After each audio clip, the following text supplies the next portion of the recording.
Electronic media के साथ ही print media के साथ ही यूट्यूब प्लेटफॉर्म पर काम करने वाले सभी साथियों का इस पत्रवार्ता में स्वागत है, अभिनंदन है। मित्रों, आप सदैव समाज हित के मुद्दों को मजबूती से हमारे पक्ष में रखते हैं, इसके लिए आप सबका बहुत बहुत धन्यवाद। साथियों, पिछली पत्रकार वार्ता में हमने आपके बीच हरियाणा की भाजपा की सरकार से रोहतक के सांसद अरविंद शर्मा जी से 350 करोड़ की अमृत योजना में हुई लूट के बारे में प्रश्न किए थे कि वो जनता को बताएं कि अमृत योजना के 350 करोड़ पे किसने लूटे, किसने रोहतक की जनता के साथ इतना बड़ा अन्याय किया, विश्वासघात किया। ना तो उस मुद्दे पर प्रदेश के मुखिया मनोहर लाल खट्टर जी ने कोई जांच कमेटी बनाई, ना ही सांसद अरविंद शर्मा जी ने उन लुटेरों का नाम बताया। आज कई दिनों बाद भी रोहतक की जनता जानना चाहती है कि वो कौन लोग थे जिन्होंने रोहतक के जनता की हक हुकूक की कमाई को लूटा।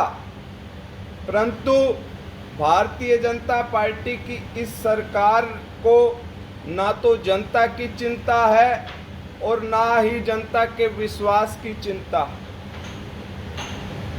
होता तो यूं कि जब उनके सांसद उन पर आरोप लगा रहे थे, त्यों ही इस प्रदेश के मुखिया मनोहर लाल जी को जांच कमेटी बिठानी चाहिए थी और सच जनता को बताना चाहिए था। परंतु इस तरह का व्यवहार लोकशाही में बिल्कुल भी एक्सेप्टेबल नहीं है।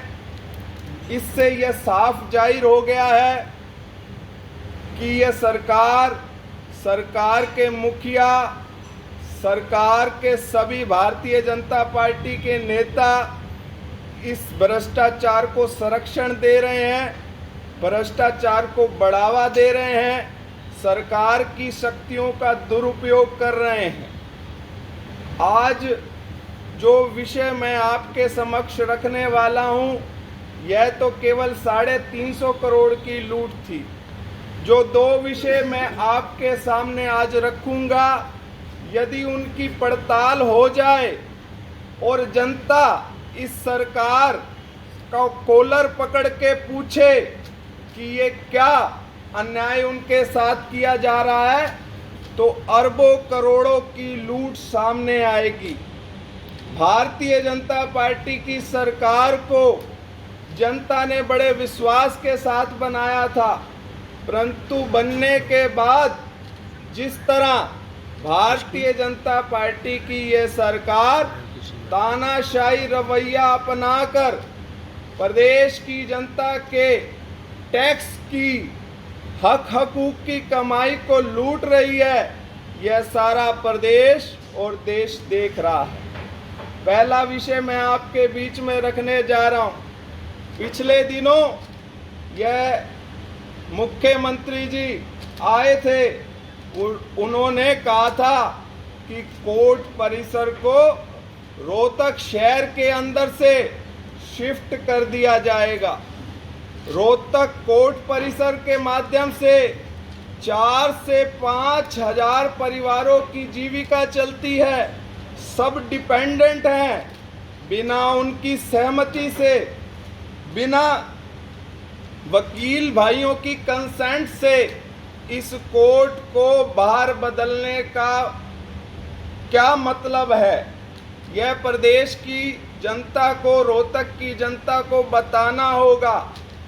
अगर इस पर प्रदेश सरकार, प्रदेश के मुखिया यह तर्क दे रहे हैं कि यहाँ पार्किंग की असुविधा होती है, पार्किंग की असुविधा के लिए 4-5 हजार परिवारों के साथ इतना बड़ा अन्याय नहीं किया जा सकता।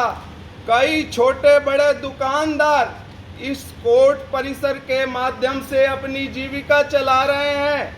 वो वहां जाकर नई दुकानें नहीं खरीद सकते, परंतु इस प्रदेश की सरकार को बिल्कुल भी चिंता नहीं है।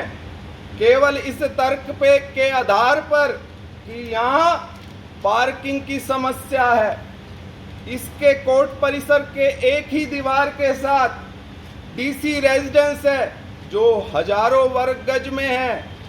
कोर्ट परिसर के दूसरी तरफ एसपी रेजिडेंस है जो हजारों वर्ग गज भूमि है। अगर उन पे मल्टी लेवल पार्किंग बनाकर एसपी रेजिडेंस को ऊपर कर दिया जाए, डीसी रेजिडेंस वाली स्थान पर मल्टी लेवल पार्किंग बनाकर उनके रेजिडेंस को ऊपर कर दिया जाए, तो इस समस्या का निदान निकल सकता है। परंतु हमें तो इस कोर्ट परिसर को यहाँ से बदलने के पीछे कुछ और ही मंसूबे नजर आ रहे हैं।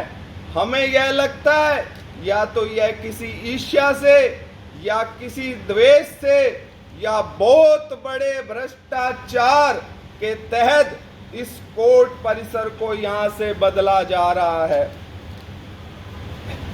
बिना जनता की कंसेंट से यहाँ से कोर्ट परिसर बदलना, मानो यह एक ऐतिहासिक बिल्डिंग है और रोहतक से यहाँ की पहचान है। मुझे लगता है कि इसके माध्यम से हजारों करोड़ों रुपए की भ्रष्टाचार को संरक्षण दिया जाएगा। जितनी गति से इस काम को आगे बढ़ाया जा रहा है, आज तक के इतिहास में इतनी गति से किसी सरकार ने कोई काम नहीं किया। अच्छा तो ये होता कि इतनी गति से रोहतक की सड़कों के गड्ढे भरे जाते जो पिछले 7 सालों से ज्यों के त्यों हैं। अच्छा तो ये होता इतनी ही गति से रोहतक की जनता को पीने के लिए स्वच्छ पानी दिया जाता, परंतु इतनी गति से जो कोर्ट परिसर को ट्रांसफर करने का काम दिया जा रहा है, मुझे यह लगता है, हमें यह प्रतीत होता है ये कोई मोटा माल इधर से उधर करने की फिराक में है और इसके पीछे बहुत बड़ा भ्रष्टाचार है और इसकी जांच निश्चित तौर पर होनी चाहिए। और मैं वकील भाइयों से, सारे दुकानदार व्यापारी भाइयों से अपील करता हूं आपके माध्यम से कि अपने हकों की रक्षा के लिए आम आदमी पार्टी आपके साथ खड़ी है। आप इस अन्याय को बिल्कुल भी सहन न करना, हम आपके साथ हैं। जो दूसरा बड़ा विषय है, अगर उसकी भी जांच हो जाए तो आज लाखों करोड़ रुपए के भ्रष्टाचार को रोहतक में जिस तरह बढ़ावा दिया गया है, वो भी उसका एक प्रत्यक्ष उदाहरण है। आज रोहतक के हमारे पूर्वजों ने शिक्षा नगरी को बनाने के लिए रोहतक में अनेक सामाजिक संस्थानों को स्थापित किया, चाहे वो जाट कॉलेज की शिक्षण संस्थान हो, चाहे वैश्य शिक्षण संस्थान हो, चाहे सैनिक शिक्षण संस्थान हो, चाहे हिंदू एजुकेशन सोसाइटी हो, चाहे गौड़ ब्राह्मण संस्था हो। भारतीय जनता पार्टी जिस तरह ताकत में आई है 2012 के बाद, तब से लेकर आज तक इन सारे संस्थाओं का राजनीतिक रूप से शोषण किया जा रहा है। लगातार इन सारे सामाजिक संस्थानों को, जो कि रोहतक की पहचान है, जो रोहतक की एजुकेशन नगरी को, जिन्होंने एजुकेशन को बढ़ावा दिया, पूरे हिंदुस्तान में पहचान बनाई, पूरे हिंदुस्तान के अंदर भाईचारे का एक उदाहरण प्रस्तुत किया। इन एजुकेशन सोसाइटीज के माध्यम से बच्चों ने, हर जाति के, हर धर्म के बच्चों ने यहाँ शिक्षा प्राप्त कर बड़े बड़े पदों पर विराजमान हुए, परंतु आज इन शिक्षण संस्थानों का राजनीतिकरण करके आंतरिक लोकतंत्र को भारतीय जनता पार्टी ने खत्म कर दिया। इनके स्वायत्तता को, इनकी आज़ादी को खत्म कर दिया। आपसी विवाद करवाकर इन सोसाइटियों में घुसकर, सामाजिक संस्थानों में घुसकर इनके अधिकारों को छीन लिया।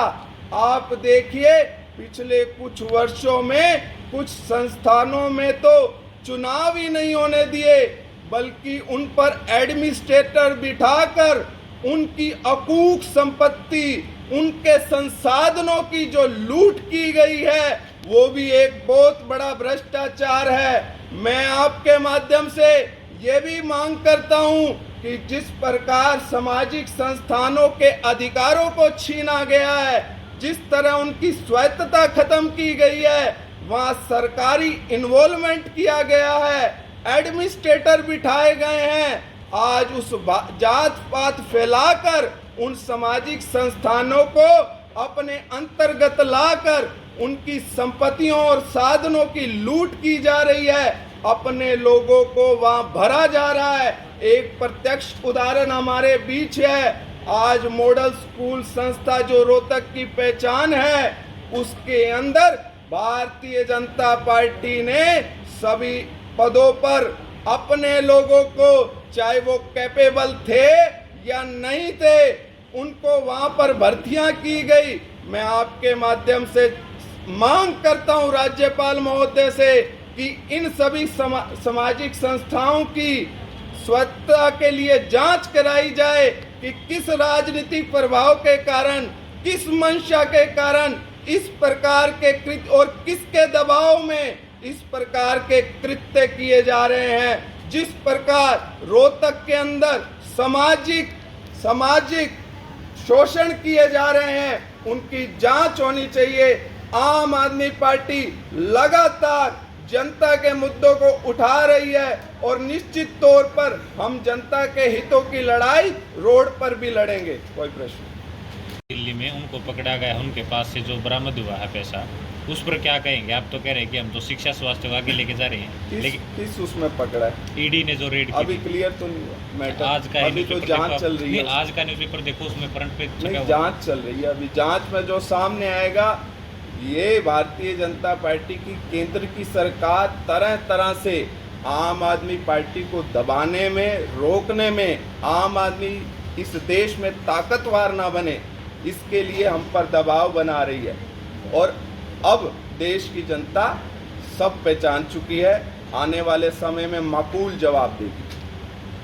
आप इसकी कह रहे हैं कोर्ट वगैरह ये सब शिफ्ट होंगे, आप लोग विरोध करेंगे।